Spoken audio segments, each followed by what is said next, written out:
जय माता दी दोस्तों। तो आज की यह वीडियो हम सभी महिलाओं के लिए है और आज के वीडियो में हम जानेंगे कि हमें किस तरह से पूजा पाठ करना है, किन छोटी छोटी बातों का हमें ध्यान रख करके अपनी पूजा को प्रगाढ़ करना है। तो कैसे हमें पूजा विधि रखनी है तो ताकि हमारी पूजा सरल भी हो और सहज भी हो। तो हमें कैसे पूजा करनी चाहिए, इन तमाम जानकारियों को आज हम अपने वीडियो में देंगे। तो अगर उससे पहले देखिए, हम सभी माताओं और बहनों से क्षमा चाहती हूँ कि अगर मेरे बोलने में कुछ त्रुटि हो जाती है तो अपनी बहन, अपनी बेटी समझ करके हमको क्षमा कर दीजिएगा। तो चलिए शुरू करते हैं अपने वीडियो को। देखिए, हमें अपने पूजा को और बढ़ाना है। हम स्त्रियां सीता हैं, द्रौपदी हैं, अहिल्या हैं, हम तो अनुसुईया भी हैं। हम चाहे तो अपनी पूजा से घर को सदैव खुशहाल बना सकते हैं। देखिए, पत्नी तो घर की नींव होती है।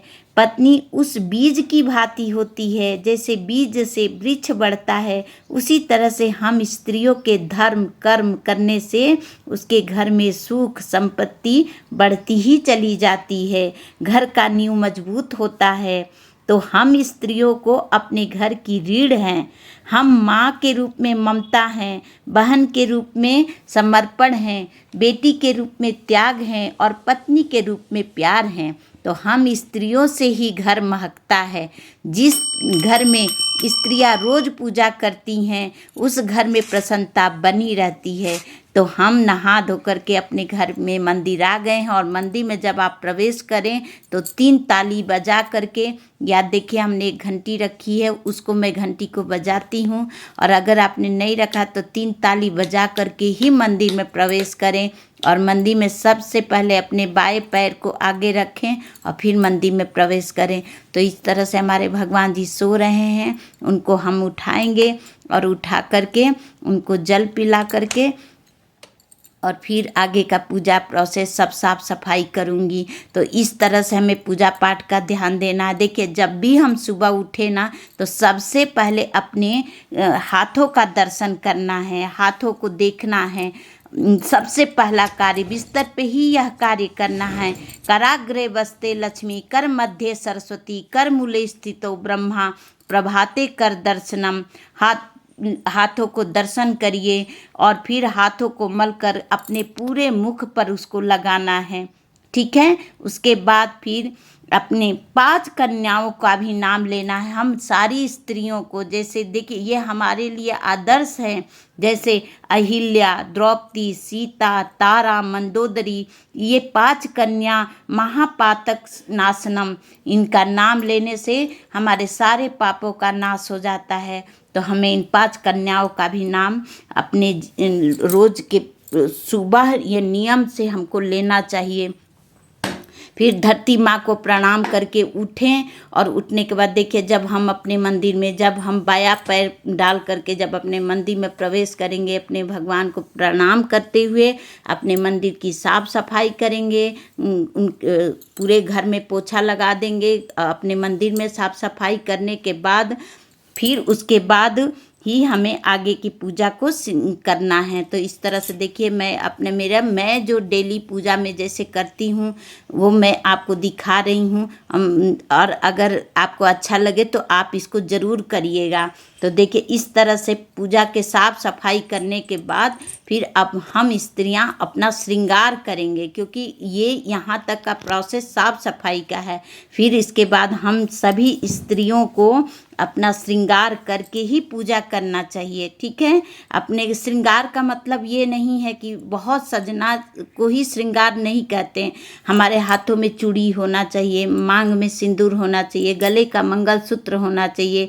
जिस तरीके से पुरुष का जनेऊ होता है उसी तरह से हमारे गले में मंगलसूत्र होना चाहिए, मांग में सिंदूर होना चाहिए, ठीक है। तो इस बात का ध्यान रखना है।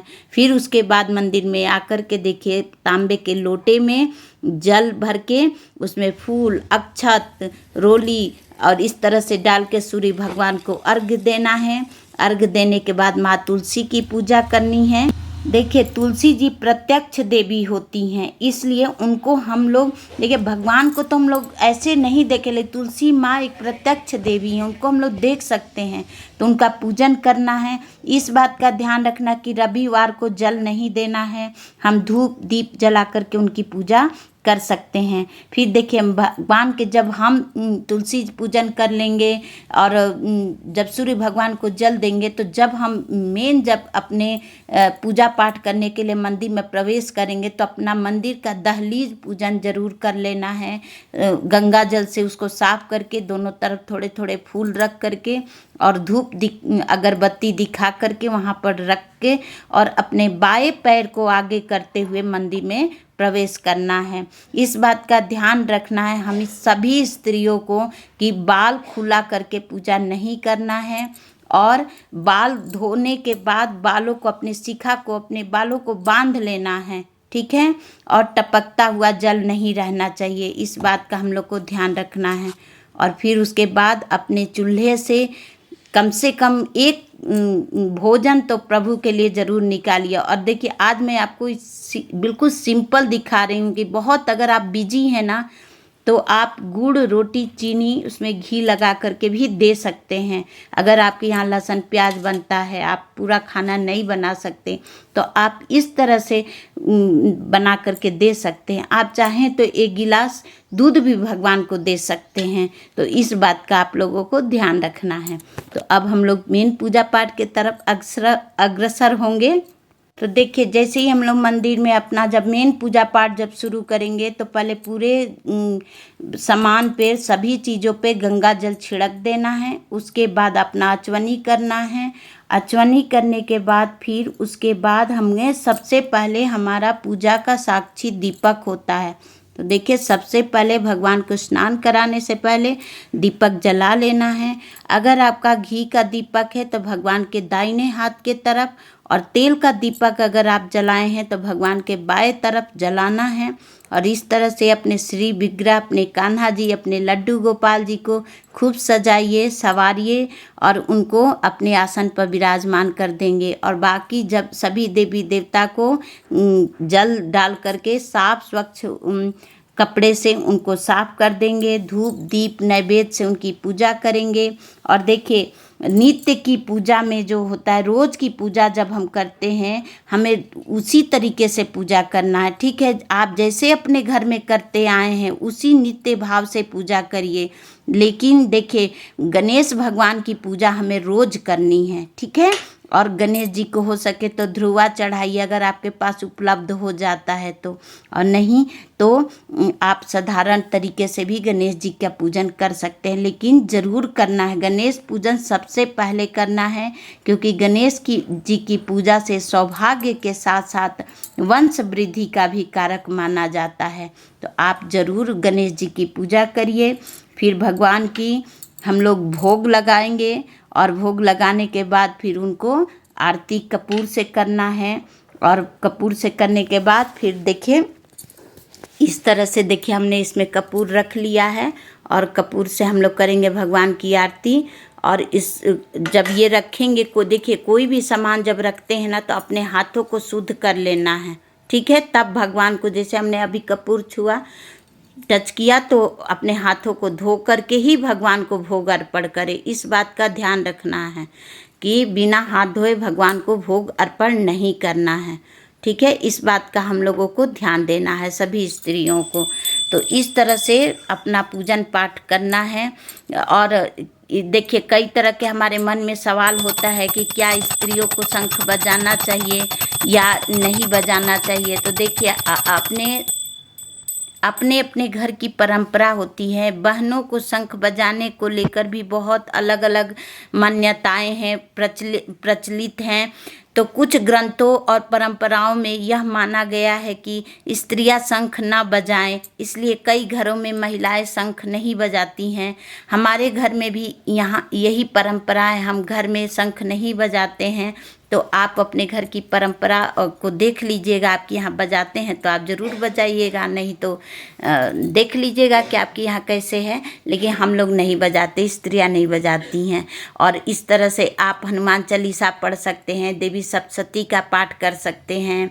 आप जो भी देवी सप्तशती का, मैं इसमें कुछ पाठ रोज़ पढ़ती हूँ तो वो मैं आपको कवच का पाठ कर सकती हैं, हनुमान चालीसा कर सकती हैं। आप अपना माला जाप करिए और माला जाप वगैरह करने के बाद भगवान में ध्यान लगाने के बाद भगवान की संपूर्ण अंगों को हम लोग आरती करेंगे। और अगर आप कहेंगे तो आरती कैसे करते हैं तो वो वीडियो भी मैं आपको ज़रूर दूंगी कि किस तरीके से आरती करना चाहिए। तो भगवान के श्री वाम अंगों को आरती करते हुए हम लोग उनको पानी का अचवनी दे देंगे। पानी का अचवनी देने के बाद 4 बार परिक्रमा हम लोगों को कर लेना है। भगवान को आरती दिखाना है। आरती दिखाने के बाद अपने घर में भी चारों तरफ आरती दिखा लेना है। तो इस तरह से हमारा पूजा पाठ हो गया। भगवान की 4 परिक्रमा करेंगे। तो please like share and subscribe my channel.